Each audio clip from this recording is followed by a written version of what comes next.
हिंदी की पाठ्यपुस्तक अंतरा भाग 1 का पाठ 18 जहाँ कोई वापसी नहीं। इस पाठ के रचयिता हैं निर्मल वर्मा जी। तो बच्चों चलिए जान लेते हैं पाठ परिचय और पाठ के संबंधित कुछ महत्वपूर्ण बिंदुओं के बारे में हम चर्चा करते हैं। तो पाठ परिचय या सारांश हम कहें कुछ इस प्रकार से है कि पाठ है जहाँ कोई वापसी नहीं। यह एक यात्रा वृत्तांत है। निर्मल वर्मा द्वारा रचित धुंध में उठती धुंध संग्रह से लिया गया है। लेखक का मत है कि अंधाधुंध विकास तथा पर्यावरण संबंधी सुरक्षा के बीच संतुलन होना चाहिए, अन्यथा विकास हमेशा विस्थापन तथा पर्यावरण संबंधी समस्याओं को जन्म देता रहेगा।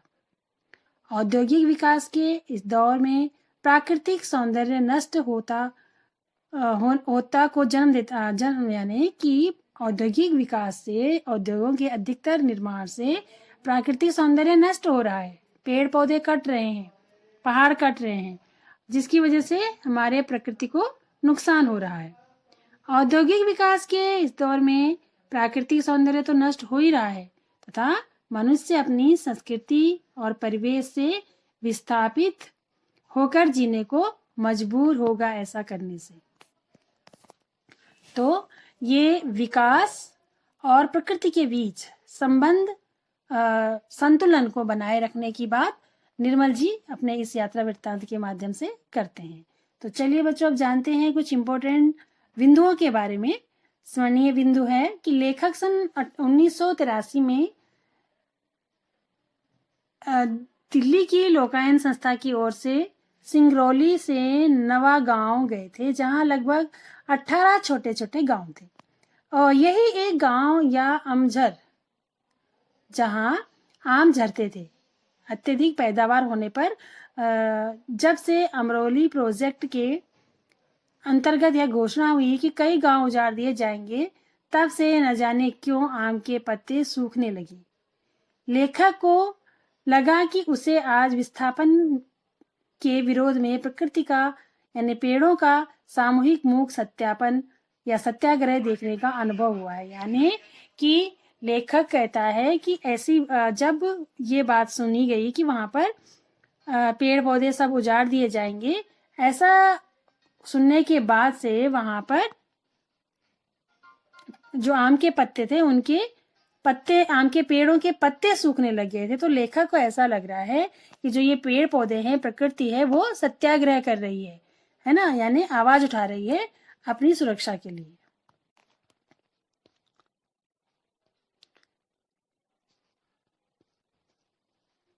लेखक को लगा कि सत्य ही है कि आदमी उजाड़ेगा तो पेड़ जीवित रहकर क्या करेगा।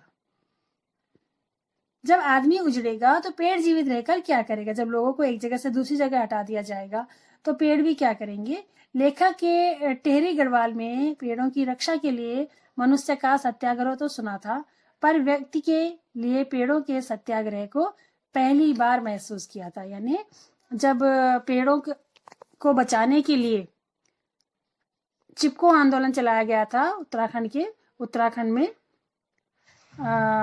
के टिहरी जिले में, लोग पेड़ों पर चिपक गए। उन्होंने चिपको आंदोलन चलाया था पेड़ों की रक्षा के लिए।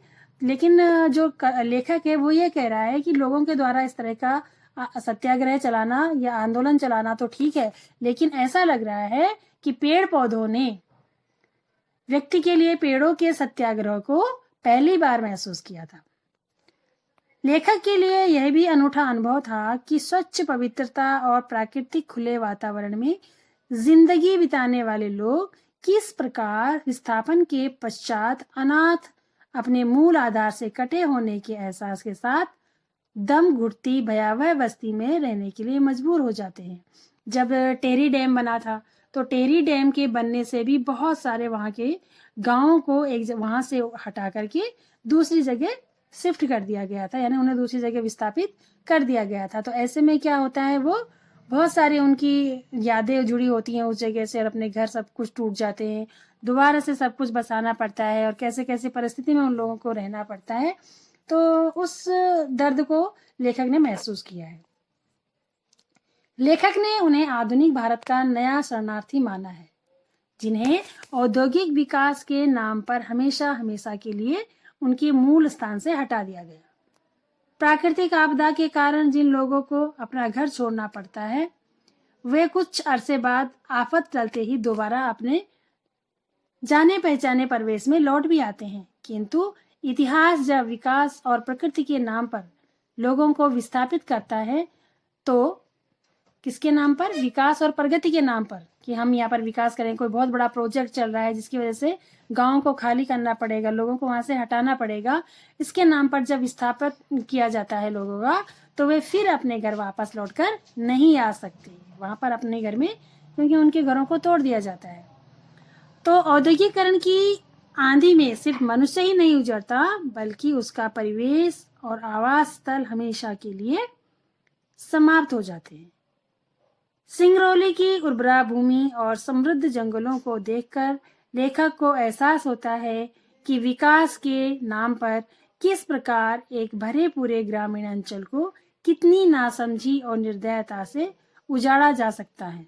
भरा पूरा गांव है और हरियाली है, पेड़ है, पौधे हैं, घर है, पशु पक्षी हैं, सब होते हैं, लेकिन उनको वहां से हटा दिया जाता है। निर्दयता से उनको वहां से उजाड़ दिया जाता, सब कुछ उजाड़ दिया जाता है, जो कि कई सालों की मेहनत से वो अपने घरों को बनाते हैं और उनकी बहुत सी लंबे समय की उनकी यादें उससे जुड़ी होती हैं, वो सब उन्हें भूलना पड़ता है। कभी कभी इलाके की संपदा ही उसका अभिशाप बन जाती है।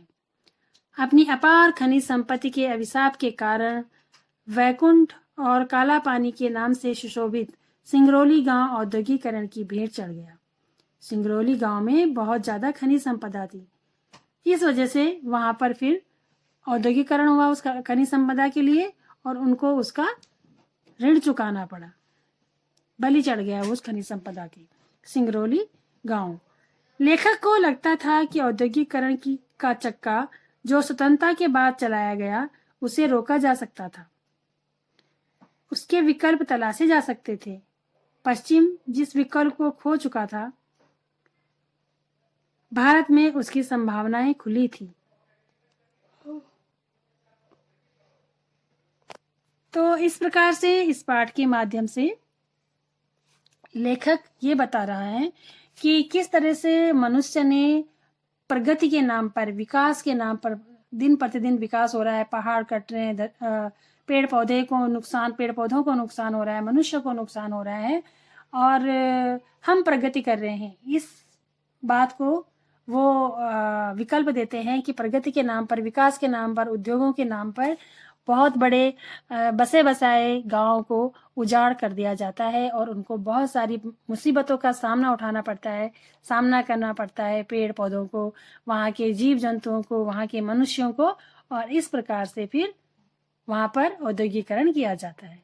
तो लेखक ये कहता है कि उसका कोई दूसरा विकल्प ढूंढना हमें चाहिए, जरूर विकास होना चाहिए, लेकिन नुकसान करके नहीं, मनुष्य का नुकसान करके हम विकास नहीं कर सकते, हमें उसका विकल्प ढूंढना चाहिए। विकास के लिए भी विकल्प ढूंढे, और प्रकृति के साथ और विकास के साथ दोनों में हमें संतुलन बनाए रखना चाहिए। तो ये था पाठ का सारांश, और बच्चों इसी के साथ ये पाठ यहीं पर समाप्त हुआ। आप पाठ से संबंधित प्रश्न उत्तर अपनी हिंदी की नोटबुक में कर लीजिए, और फिर मिलते हैं एक नए पाठ के साथ। धन्यवाद।